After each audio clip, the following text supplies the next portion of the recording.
ये आपका synchronous impedance जो आ रहा है ऑल्टरनेटर का, वो सैचुरेटेड कंडीशन में आ रहा है, क्योंकि जो ओसीसी कर्व फॉलो कर रहे हैं आप, इस वीटी रेटेड को समझने के लिए वो आपने ओसीसी कर्व से रिलेटेड लिया है ए बी, जो अनसैचुरेटेड कंडीशन का ओसीसी कर्व है। और इस वीटी रेटेड के करस्पॉन्डिंग सैचुरेटेड ओसीसी कर्व पर इस वीटी रेटेड से करस्पॉन्डिंग आपको जो फील्ड एक्साइटेशन देना पड़ रहा है वो IF1 है। और इस IF1 को जब हम शॉर्ट सर्किट कंडीशन में प्रोवाइड करते हैं तो ये IF1 कितना शॉर्ट सर्किट करंट फ्लो करवा पाता है ऑल्टरनेटर में, वो ISC1 है। मतलब सेम जो फील्ड एक्साइटेशन दिया, एक बार हमने ओपन सर्किट कंडीशन में फील्ड एक्साइटेशन दिया तो वो टर्मिनल पर कितना वोल्टेज डेवलप कर रहा है, VT रेटेड।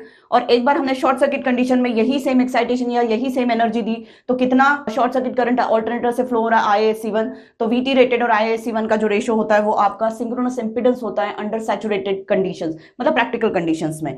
तो उसे मैंने ZS बोल दिया है। और ये सारी थ्योरी मैंने समझा दी थी कि सेम एक्साइटेशन पर हम न्यूमरेटर और डिनोमिनेटर मेजर आउट करते हैं, तब इस वोल्टेज और करंट के रेशियो को हम synchronous impedance under saturated condition of an alternator बोलते हैं। अब मैं आपको under unsaturated condition of alternator ZS impedance measure करके बताती हूं। तो नेचुरली फिर यहां पर मुझे open circuit characteristics a b ना फॉलो करके मुझे OC फॉलो करना पड़ेगा, क्योंकि मेरा इसी पर रीड आउट होने वाला voltage divided by short circuit current जो होगा वो मुझे unsaturated ideal synchronous impedance alternator का मेजर करके देगा।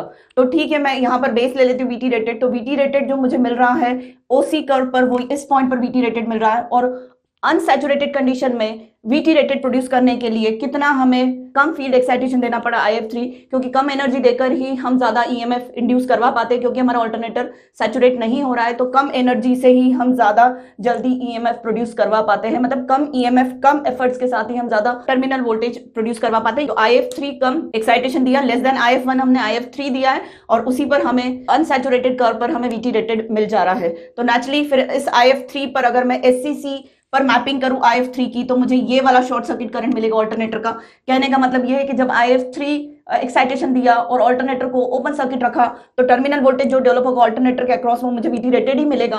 और IF3 सेम एक्साइटेशन दिया और टर्मिनल को हमने शॉर्ट कर दिया तो आर्मेचर करंट कितना फ्लो होगा, ISC2। तो IF3 के corresponding terminal voltage VT rated और IF3 के corresponding armature short circuit current ISC2 लेते, तो ये रेशियो मुझे अनसैचुरेटेड सिंक्रोनस इंपिडेंस का दे देगा, जो कि आइडियल होगा और नेचुरली ये बड़ा होगा। वो ऐसे समझ में आ रहा है कि इन दोनों में, ZS में और ZS आइडियल में, न्यूमरेटर तो सेम है VT rated, denominator ZS ideal में छोटा हो गया। इसका मतलब ये जो आइडियल सिंक्रोनस इंपिडेंस है इसकी वैल्यू ज्यादा होती है सैचुरेटेड सिंक्रोनस इंपिडेंस से। अनसैचुरेटेड रीजन में ZS जो होता है वो हमें कांस्टेंट मिलता है, और जैसे ही हम सैचुरेटेड रीजन में आते हैं तो ZS धीरे धीरे कम होने लगता है। तो नेचुरली ये सैचुरेटेड इंपिडेंस अनसैचुरेटेड से छोटा ही होगा।